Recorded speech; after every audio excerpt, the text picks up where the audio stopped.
哋今次又再見面啦。石安社會服務處咧，主要嘅服務對象咧都係針對6至到24歲嘅兒童同埋青少年嘅。咁上一次咧，好高興咧，我哋得到葉錦成教授咧，同我哋咧製作咗5輯咧守護青少年嘅一個專輯，就係預防青少年嘅自殺問題。當中咧，教授咧都同我哋分享咗我哋點樣去識別啦、預防啦，同埋喺我哋工作上咧可以點樣去做一啲嘅介入工作，去守護我哋嘅下一代。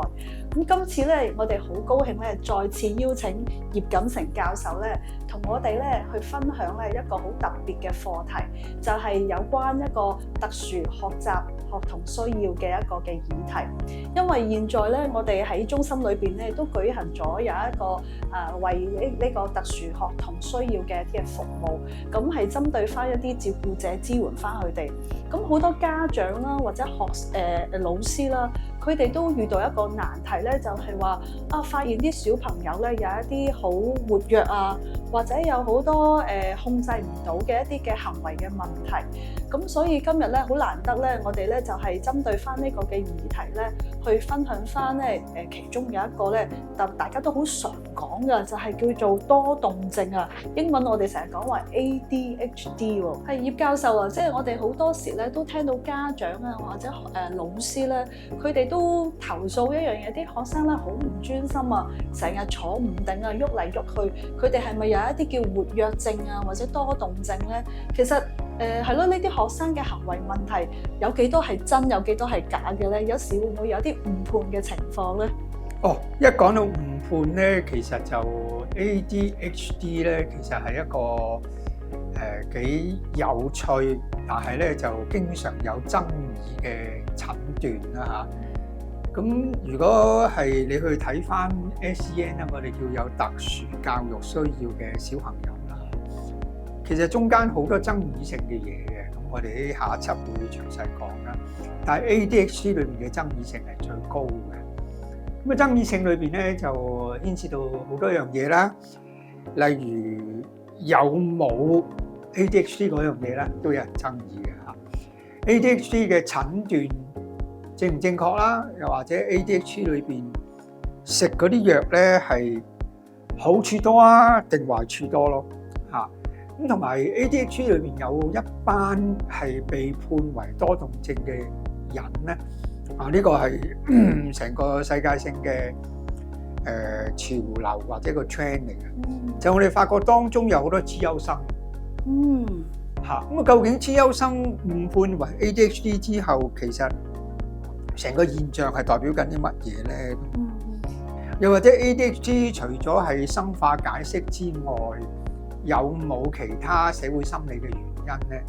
其實呢啲喺成個國際嘅文獻裏邊咧，都好多爭議嘅。不過有啲遺憾咧，就似乎呢啲爭議冇帶到嚟香港度。係啦，咁我喺臨床裏邊咧就發覺呢啲爭議咧，其實喺臨床裏邊嘅數據啊或者現象咧，係睇到呢啲爭議其實係好實在嘅嚇。咁所以睇下有冇機會同大家講8輯啦。譬如第一輯我哋會講 SEN 係真定係假啦，第二輯我哋會解釋 ADHD 嘅由來啦。原來係先有藥後有症嘅。咁第三輯咧，我哋會講 ADHD 嘅診斷標準，信唔信得過咧？咁究竟個症狀同個異常有咩分別咧？會解釋下。第四輯咧，我哋就會去講一講啦。ADHD Ritalin 咧，我哋中文譯名有啲叫利他靈嘅藥效同傷害係啲乜咧？咁啊，第五輯我哋就會講 ADHD 嗰個生化理論有咩漏洞，有咩矛盾咧？第六輯咧，我哋就會講 ADHD 同資優生嘅關係，其實係教育制度嘅悲歌嚟嘅嚇。咁啊，第七輯咧，我哋就會講 ADHD 係咪真係存在咧？有個好出名嘅 ADHD 做咗3000幾個個案嘅專家，最後嘅結論係啲乜嘢咧？咁第八輯咧，我哋又嘗試講講咧 ADHD 咧社會心理嘅詮釋同治療。如果有機會，我哋就揾個個案嚟到顯示俾大家睇睇。都好豐富喎！頭先你講嗰8輯嘅議題咧，都好有趣。尤其是其中一輯講藥物嘅問題，咁我諗呢樣嘢咧都即係好，大家都好希望去知道裏邊嘅詳情啊。係咯，我哋成日講話即係特殊學童需要啦。咁其實SEN 裏邊係咪有好多唔同嘅類型㗎？係，咁所以其實嗱，如果你照2012年咧平等機會委員會咧。即係大家都知平等機會委員會希望每一個群組都有平等嘅機會、平等嘅對待啦。咁所以佢對一啲特殊教育需要嘅學童咧，就下咗個定義嘅。咁啊，其中包括好多樣嘢啦 ，ADHD 啦、多動症啦、自閉光譜異常，我哋簡稱叫 ASD 啦。另外有啲係行為異常啦，英文叫 conduct disorder 啦。另外咧就有啲叫做 emotional behavioral disorder 啦，咁呢個情緒行為異常咧就最翹口嘅。點解咧？喺正式嘅美國診斷手冊就冇呢樣嘢嘅，冇 EBD 呢樣嘢嘅嚇。咁呢個 EBD 呢樣嘢 emotional behavioral disorder 咧，其實我覺得個界定係相當唔清楚嘅嚇。咁啊跟住係聽障啦 ，hearing impairment 啦，跟住智障啦 ，intellectual disabilities 啦，跟住係肢體殘障 physical disability 啦，跟住就學習障礙，我哋叫做 learning disabilities 啦嚇。咁啊跟住就視障啦。咁如果你數數手指咧，應該1、2、3、4、5、6、7、8、9，一共有9%，有9種嘅我哋叫做 SEN 嘅。但係呢9種 SEN 裏邊咧，最難或者最混亂嘅界定一定係 EBD。咁啊 EBD 有時我同學校傾偈嘅時候咧，即係有種叫做邊緣性格異常，即係情緒好起伏啊咁啊。咁呢度冇寫噶嘛，咁啲老師聽就話可以入 EBD 咯嚇。又或者突然之間鬧人又可以入 EBD 咯。咁所以 EBD 其實可以即係如果照個界定嚟講咧，可以將所有學生都包埋喺裏邊嘅。咁其他啲咧，譬如 conduct disorder 啦，同埋 ADHD 咧，其實個界定都比較模糊嘅。雖然有診斷啦，但係其實個診斷都係好多爭議性。咁當然啦，如果聽障啊、智障啊、肢體傷殘啊、學習障礙同埋視障嗰啲咧，其實個界定就好清楚。係嗰啲好容易睇得到。係啦，係啦。咁所以呢9種裏邊咧，你要發覺有3、4種咧，其實個界定同個診斷係好值得存疑同埋有爭議嘅。哈哈。係。我記得喺2000年當我做駐校社工嘅時候咧，當時咧即係教統局裏邊咧都推行一個叫做融合教育計劃啊，嚇咁當時都好鼓勵一啲頭先即係講一啲可能好輕度嘅一啲嘅聽障啊或者學習障礙嘅小朋友咧，都融入翻一個正常嘅學習主流嘅體系裏邊去學習。咁但係當中咧就出現咗慢慢有一啲咧就老師就遇到有啲好大嘅挑戰。咦，原來即係課堂上可能啲學生會有一啲唔同嘅行為嘅即係問題出現喎嚇。咁其實呢一個融合教育裏邊當中咧，據你所知咧，其實有幾多係喺即係真係喺個正常嘅學習系統裏邊上課？我覺得喺觀念上咧，融合教育應該分2個層次嘅。第一個層次學名叫做 integration， 我哋真係叫融合啦。嚇，即係話我哋要預備個小朋友咧係進入一個正常嘅社會裏邊啦嚇。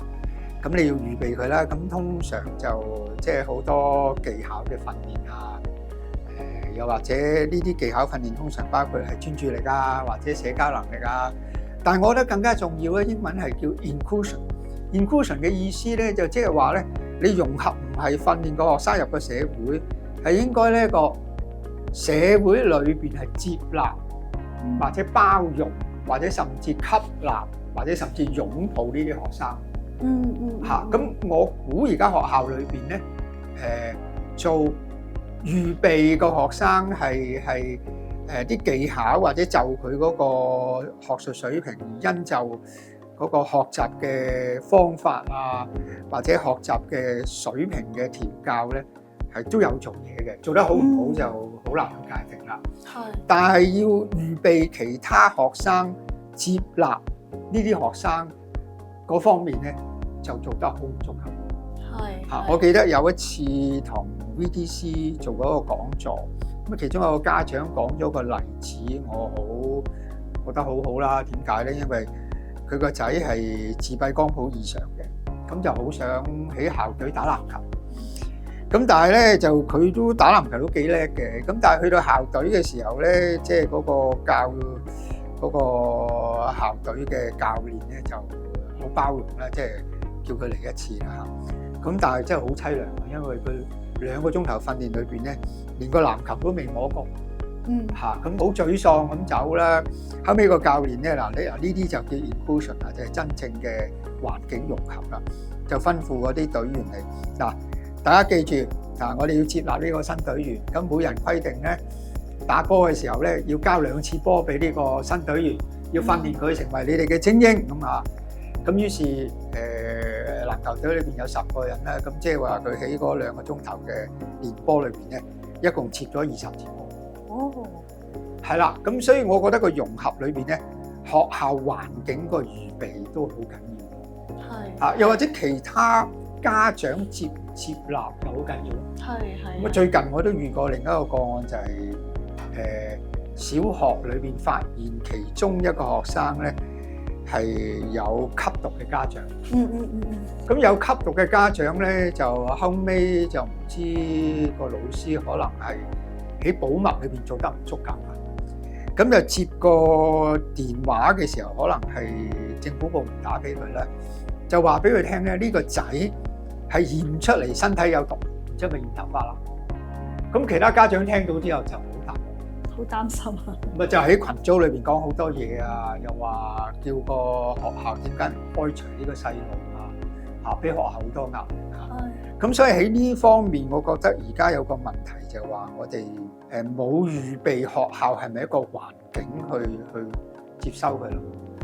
同埋好多學校裏邊有係好多技術訓練，但係就往往喺個同人相交嘅訓練裏邊咧，係做得唔足夠。咁其實照統計咧，83% 學校有特殊教育需要嘅學生，而75% 嘅學生中咧，有10% 係有特殊教育需要。咁所以我哋要面對個群體其實相當大。係啊，好實在，我哋都喺現實嘅工作嘅層面裏邊咧，接觸咗某一啲嘅中學啦。佢哋600幾700位嘅學生當中咧，都接近有成200幾300人咧，係被診斷係有一個特殊學習需要。如果你有 EBD 就你中意幾多人都得。Emotional behavioral disorder 即係 problem 嚇。咁所以其實個界定係，我覺得係缺乏一個客觀標準嘅。有時可能係個家長關注。咁我記得有一次去參加個講座完之後咧，嗰次係啲幼稚園個 parent 講，有個parent 咧好緊張問我個仔咁係咪 SEN 啊？我聽咗之後咧，我話唔似啊，於是問咁究竟個心理學家點講？話佢適應問題咯。跟住個臨床醫生點講？話佢好緊張咯。咁我就即刻話：咁我唔係 SEN 咯。咁你個家長即刻話：咁個考試咪好麻煩咯？我有咩麻煩啊？我仔寫嘢寫得好慢嘅喎，係因為判咗 SEN 咧，所以每個人係用1個鐘頭考試，佢可以2個鐘頭2個半鐘咯。延長時間有延長時間。咁我即刻覺得，哎呀死啦！原來個父母都好想個細路做 SEN，即係我覺得係有時啲家長似乎覺得 SEN 呢個標籤咧會帶嚟某啲嘅着數啦嚇。又或者咧，我都親眼見過一啲老師咧，尤其是啲訓導老師比較嚴厲啦嚇，咁去懲罰啲學生，啲學生同佢對抗啦。咁呢個老師轄下咧，係其實好快係有好多 ADHD 咯。咁啊更加有趣咧，呢啲 ADHD 嘅學生咧就喺第2年參加第2個班主任嘅課堂啦。而呢個班主任又係好包容嘅。咁你就發覺佢上堂 ADHD 嘅情況冇同。咁所以好多係究竟係老師嘅感覺啊、家長嘅感覺啊、專家評估定係一啲主觀監察咧，其實係主。咁我當中有啲學生係做教育心理學家嚇。咁我有次見佢揸個航空喼咁樣鎖晒，我話：你搭飛機啊？佢話唔係啊，我去做評估啊咁。咁原來我再問一問佢咧，原來佢一個月要走成30間學校，嚇，每日要走幾間。咁你諗下啦，佢喺咁嘅工作量同埋咁嘅環境底下，佢呢個評估有冇足夠嘅時間咧？咁如果正式 ADHD 或者其他嘅評估咧，所有嘅標準都有個特色嘅，就話佢相關嘅行為同異常咧，唔係出現喺一個情景咯，唔係淨係學校咯，或者唔係嗰堂咯，係會有相同嘅情況出現於家庭啊、學校啊同埋好多堂。但係如果喺一個咁嘅資源缺乏底下咧，其實好多時啲負責評估啲人咧係聽老師講嘅家長。又或者去評估個細路嘅時候，大家都知咧，細路行入個評估房，唔一定聽你話噶嘛，會周身喐噶嘛。咁好可能要揾一次同佢玩到好熟，大家傾到偈，第二次評估咯。但係好多心理學家都第一次嚟，咁所以評估嘅情況都，我覺得係要重新檢視咯。嗱，資金嘅分配都有問題嘅，因為每個同學如果判咗做 SEN 就有2萬蚊，而家嗰個amount我唔知有冇改變。咁嗱，譬如你計翻，如果600人嘅學校有200人，咁學校實收咪400萬。咁好多學校呢400萬咧係全部放晒喺 SEN 嗰班學生身上，有啲係用咗其他嘅用品，咁有啲係用咗少部分，即係做啲技巧訓練。咁會唔會嗰200萬或者嗰2萬蚊要有啲分配，係要放喺技術訓練，放喺學校環境培養，放喺課程，放喺幫家長度，再你有啲咁嘅 program，我先會俾埋嗰5000蚊你，或者嗰1萬蚊你咧，我覺得係需要留意嘅嚇。其實我覺得成個 SEN 嘅資源嘅分配嘅政策啦，成個系統啦，或者學校點睇咧，家長點睇咧，我覺得係要重新檢視。係頭先教授所講資源嘅問題啦，隨着融合教育呢一個嘅發展咧，其實學校裏邊咧都撥掉咗好多嘅資源喺當中。咁其中咧，我知道學校咧，佢哋都為呢啲同學嘅需要咧，去自設聘請一啲輔導員去特別幫佢哋啦。咁但係頭先你所講其中一環裏邊就係話個環境上，我哋點樣去識別啊，或者各方面都出現咗好似有一啲嘅距離喺度。咁如果真係作為呢啲團隊嘅工作人員，我哋點樣真係去即係清楚去辨別到佢哋係真正嘅一啲特殊學習需要嘅學童，或者有啲唔係嘅時候，又點樣去做介入咧？其實我覺得即係我哋唔好淨係睇訓練咯。因為好多問題咧，尤其是小朋友有創傷啦。尤其是而家屋企咧，係成個家庭個制度有一個好大嘅改變。尤其是離婚率高咗啦，同埋好多係再婚啦。咁所以好多小朋友嘅問題咧，好可能係嚟自3樣嘢啦，係 separation 啦，離異啦。然後係loss 啦，係父母其中一個走咗啦，又或者咧係我哋會話係離棄咧，abandonment 啦嚇。咁所以喺呢啲情況底下咧，成個要培養一個 SEN 嘅小朋友，係咪淨係訓練咧？我覺得訓練只係其中一環，最緊要佢個親密關係穩定，係啦。咁所以喺聘請老師啊，或者係揾外援嘅時候咧，我覺得個人啦嚇，嗰個我哋叫工作員或者個老師咧，有冇愛心好重要。我哋見得太多啊，同樣嗰個訓練技巧步驟咧，一個有愛心，一個冇愛心咧，得出嚟嘅效果爭好遠。咁所以我覺得就算係外聘工作人員啦，或者學校嘅老師啦，其實個穩定性好緊要，同小朋友關係都好緊嚇。咁至於SEN 呢個問題咧，其實好多嘢可以講落去嘅，因為時間關係咧，我哋暫時到呢度啦。咁跟住我哋會有第二輯咧，係去解釋多動症嘅由來啦，究竟係點嚟嘅咧？希望可以大家再有機會再可以詳細傾傾。我哋今日係暫時到呢度先啦嚇，希望大家有興趣可以再睇我哋嘅第二集嚇。好。